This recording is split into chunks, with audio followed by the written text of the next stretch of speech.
Joining us now is CJ Werleman. He's live in Sydney, Australia. CJ is a columnist for Inside Arabia. That's my number one source of information for the Middle East. Go to InsideArabia.com. They're based in the Middle East. He is a terrorist and conflict analyst and journalist, and he is joining us now. Hey, CJ, great to have you. Mate, always great to be talking with you, John. How are you tonight? CJ, I'm doing fine. We're practicing social distancing here in the majority of America, so we're kind of on semi-lockdown where you can only go out for a prescription, something meaningful. You can go for a walk your dog, go to the store. That's about it. Yesterday, though, I did go to the hardware store, so that's still open, so I was excited about that. Not that I can fix anything. Oh, God, no. CJ, I can't hang a picture. I'm from New York City. Come on. I can't do anything.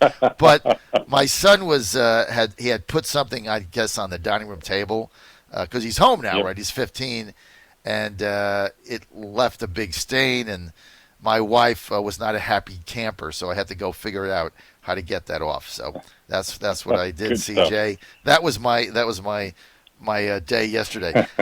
Okay, look, let's get to the COVID-19 in Australia. Give us an update. What's happening there? Yeah, we're approaching 5,000 cases here in Australia. I think today we recorded our 21st casualty or fatality.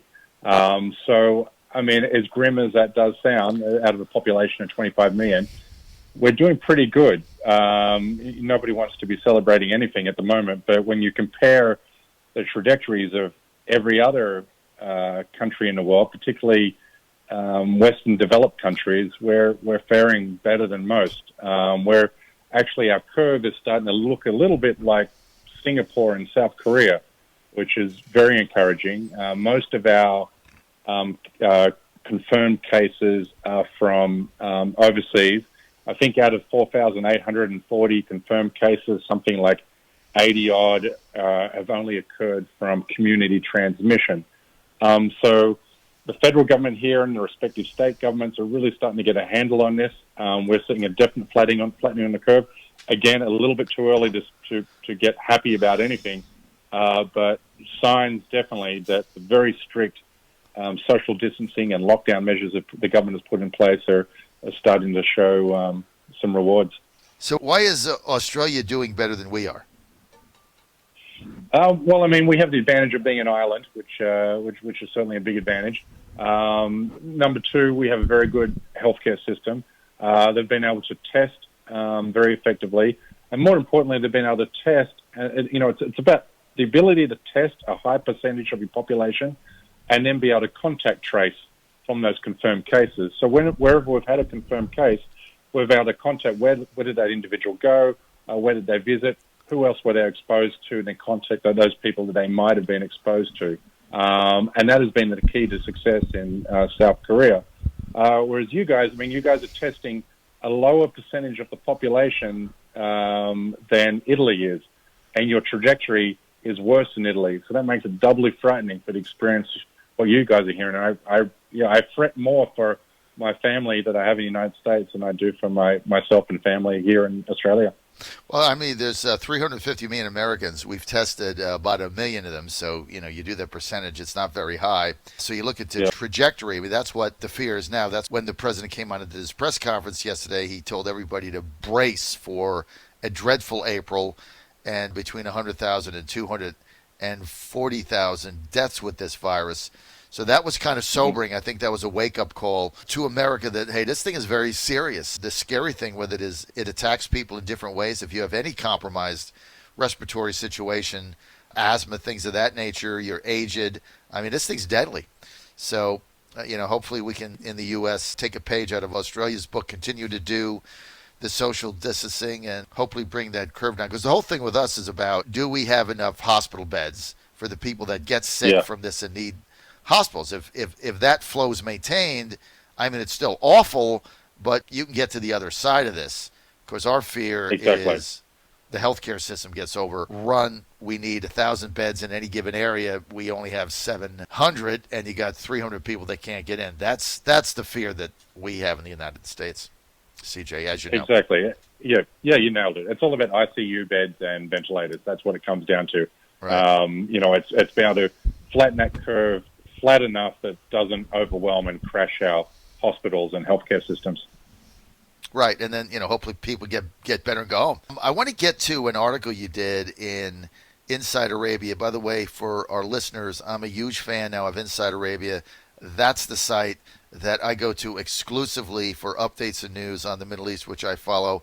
Go to InsideArabia.com. You can sign up for their newsletter there, which comes out 2 times a month, and it's also based in D.C. CJ, you had an article up the other day that I read pretty thoroughly because I agree with it. Obviously, you get people on you agree with, and you said, have U.S. weapons turned the UAE, people that don't know what that is, of course, that's the United Emirates, into a little Frankenstein. I'm not a fan of Saudi. I'm not a fan of MBS, as you know. I think Saudi has been a fake ally of the U.S. forever.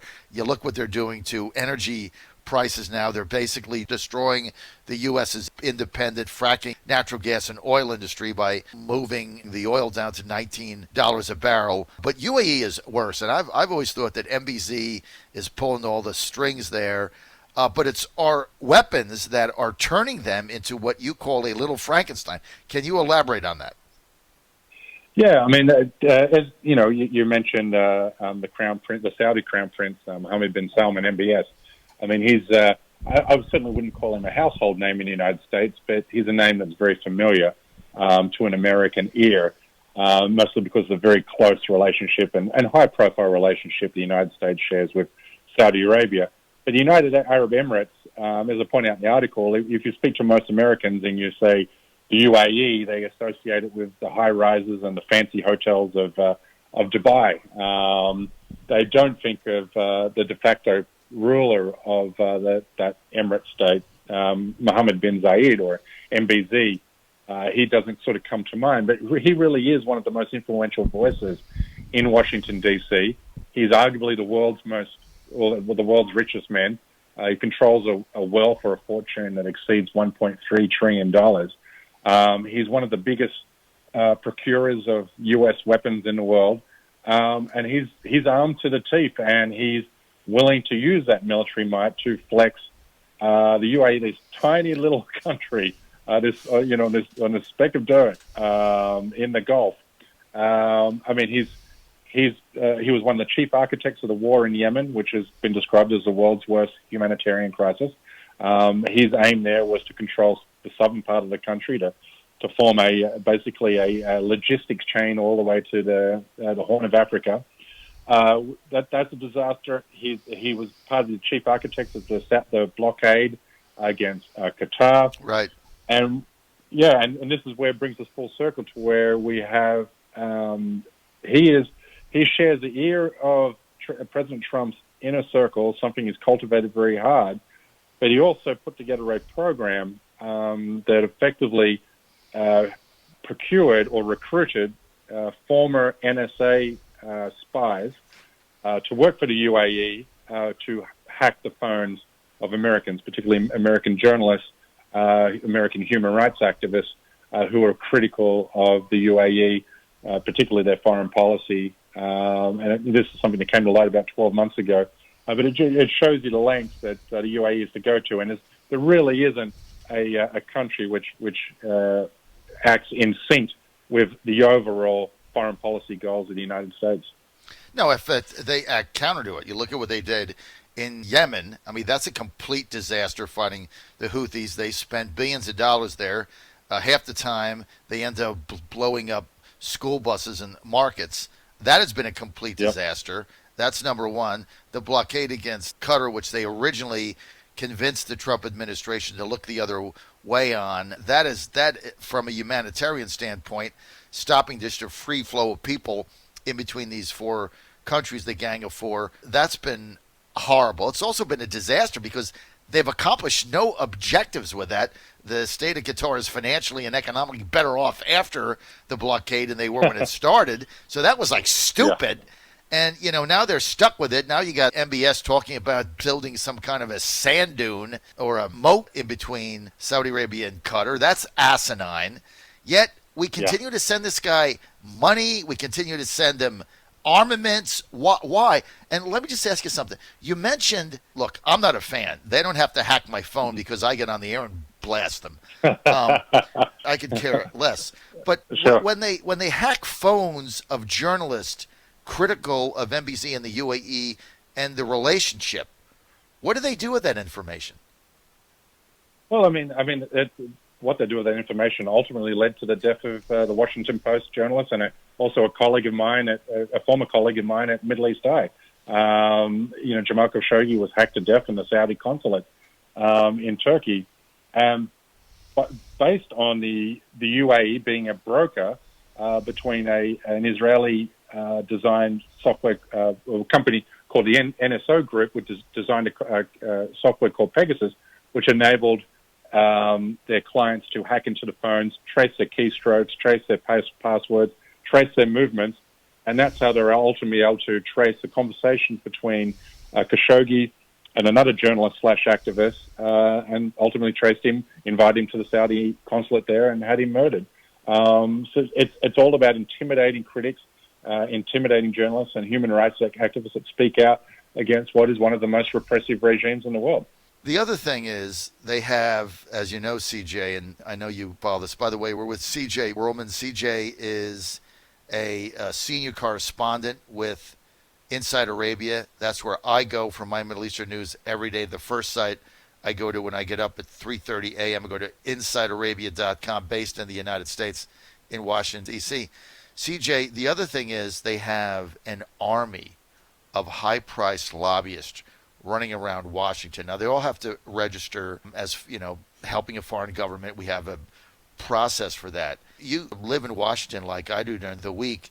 MBZ has put together like an all-star cast of very high-priced lobbyists and lobbyist firms that do his bidding in both Congress and the White House. How has he been able to cobble that together? Yeah, as you brightly pointed out, if you look at a lot of the think tanks in Washington, D.C., and these think tanks are usually, they recruit, some of the best foreign policy thinkers and international relations scholars that have ever graced the planet. There's the scholars that come out of Georgetown University and, these Ivy League schools. They're scholars that I've cited and written papers based on in my university days as well. So they get these their salaries are driven by these think tanks, and these think tanks are funded by these Sunni Arab Gulf countries, including Saudi Arabia and the UAE. So these think tanks are, they're supposed to act as independent, impartial givers of foreign policy advice and a reading of the world as it is. But ultimately, at the end of the day, they don't prescribe anything which runs counter to the strategic interests of either Saudi Arabia or the UAE.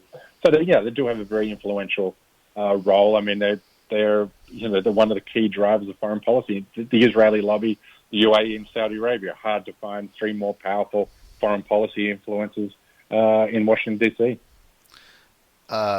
If you're there and you get into this stuff and you follow it like we do, based in D.C., it is very sobering, the amount of money that is spent there. One question I wanted to ask is, why do you think the United Emirates are continuing to promote Islamophobia in the West? I mean, don't they fear that the spread of do they fear the spread of democracies in the Arab world? Do you think that their authority is threatened by these democracies? Yeah, it's not so much they're threatened by democracy as what they feel threatened by is political Islam. They saw what happened in Egypt during the Arab Spring, and then when the Muslim Brotherhood, in these autocracies and these dictatorships and these monarchies in the Middle East, the only organized political groups are political Islamic groups. And so when the regime fell in Egypt in 2011. The Muslim Brotherhood was the only organized political party which could form, and give a consistent message or a platform, and that's why they were able to seize power. Now, that is the biggest threat to, governments like Saudi Arabia, governments like Egypt, and also the Assad regime, and also the UAE. So MBZ is obsessed with the Muslim Brotherhood, and as is Saudi Arabia, and that's why they went after Qatar, because obsessed with Iran as well. They went out after Qatar because they thought Qatar was becoming overly friendly with the Muslim Brotherhood and overly friendly with Iran, based on a false article only. But that's how they see the world. They see those as the two biggest threats to their rule, and therefore they go after them with, vendicious, veracity. And that's why they do align themselves actually with very far-right Islamophobic groups around the world, because pushing Islamophobia serves their agenda in the West, because it gets the West hostile to political Islam, which preserves their rule in their countries. All right, so their main enemy, their main fear is the Muslim Brotherhood in Iran. Yet, again, I got to go back to how stupid this blockade was. I mean, the incompetence of these people is beyond the pale. So they do the Qatar blockade, which then drives Qatar economically out of need, drives them closer to Tehran, because now they have to get their trade there. So they opened up shipping lanes. So their cooperation with Tehran out of pure economic need had to go up, and it did because they had no choice. And so that backfired. So that this whole everything they do doesn't make any sense. A lot of us believe that MBZ is simply smarter than Mohammed bin Salman. So there's a school of thought, and I'm one of them, that he's basically pulling all the strings there. Am I close to being accurate on that? Yeah, I mean, obviously, without knowing either gentleman personally, I would agree with that assessment. I certainly I would agree with the assessment that MBS is far more reckless, but that's not to say that MBZ is not reckless either. I mean, MBZ has been involved in the same foreign policy disasters as MBS, so that they're really inextricably entwined together. And if you speak to, and I mean, you live in DC and the area, you speak to a lot of influential people. I know when you have private conversations with anybody who's close to the foreign policy circles, they will tell you quite openly how fearful they are of MBS's rule in Saudi Arabia and the challenges that presents the United States going forward. Well, it's a fake ally. I mean, if you look what Mohammed bin Salman has done now with energy in the United States in the middle of this crisis, here's what I don't understand. And by the way, we're with CJ Werleman, senior correspondent with Inside Arabia. Go to InsideArabia.com. That's my number one source for news in the Middle East. So just a couple of things. The Saudis need $80 a barrel to meet their budgetary needs. Right now, oil is at $19 a barrel. How do they stay afloat? I mean, how do they reconcile $19 a barrel when they need $80 a barrel? They also know that $19 a barrel is putting United States independent energy producers, not the big companies like Ampco and Exxon, the big ones, but the little independent companies, it's going to put them under. So if you need 80, how do you go to 20? I mean, you'll have to ask energy experts. I'm certainly not an energy expert, but I know this: Saudi Arabia has about $500 billion in cash reserves, so it can sit on a loss of $30-40 per barrel. The United States, I mean, I think the break-even cost for a barrel in the U.S. is close to about $50 or right. $60. Russia, it's a little bit lower as well. So, yeah, Russia is going to get crippled this because I think 60 or 70% of their GDP is dependent on oil and gas exports. They're going to be the real loser out of this Saudi-Russian oil war. But yeah, Saudi Arabia, I mean, I think they're dumb enough. The regime is dumb enough, but also rich enough to roll the dice on this. And I think ultimately they'll be okay. All right, final question here as we go forward. What is MBZ's position on Libya, and how is that not in the best interest of the United States? Explain that, in your view. Well, Libya's been a broken country, obviously, for the last several years. But there had been signs of, stability. Tripoli had been a stable city for the last couple of years. But now you have this warlord, General Khalifa Haftar, who he controls the Libyan National Army, but it's not really the Libyan National Army. It's just a pseudonym for a bunch of the most violent militias that have ever walked the African continent. I mean, some of these militias would embarrass ISIS with their cruelty and barbarity. And Haftar is actually destroying Libyan groups which rose up and opposed ISIS and defeated ISIS in that country. And now he's laid siege to the city of Tripoli. So now Tripoli is in its worst position it's been in a while. And this Haftar, we're opposed to Haftar. In fact, he's been sued in a U.S. court for war crimes, despite the fact he actually lived as a protected dissident in Virginia for a while. But he's a war criminal. The United States treats him as a war criminal. But the UAE and France and Egypt is arming him to the teeth. And at the moment, he has the city of Tripoli completely surrounded. It's a medieval-like siege. The suffering is harrowing, and it's one of the most underreported catastrophes which is going on in the world right now. If Haftar takes over, what happens? Well, if he takes over, Libya will eventually, what in his mind will become like it was under Gaddafi.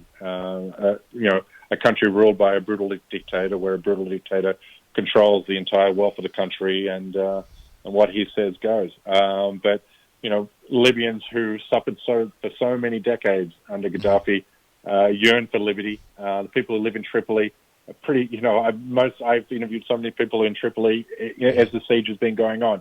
They're pro-democracy. They're anti-dictator. They've suffered under dictators. They're anti-religious extremist groups like ISIS and Al Qaeda.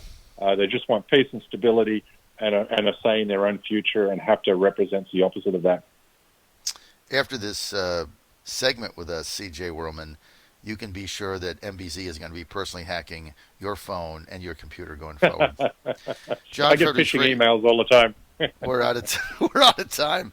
Hey, we're on the public radio, and he could just go to the YouTube page this afternoon, and he wouldn't have to hack anything. It's all there. We want to thank C.J. Werleman for being with us. Now he's becoming a regular on the John Fredericks Radio Network. Go to InsideArabia.com, my source for news in the Middle East. That's where I go. Tag it, InsideArabia.com, based in D.C. C.J., thank you for being with us.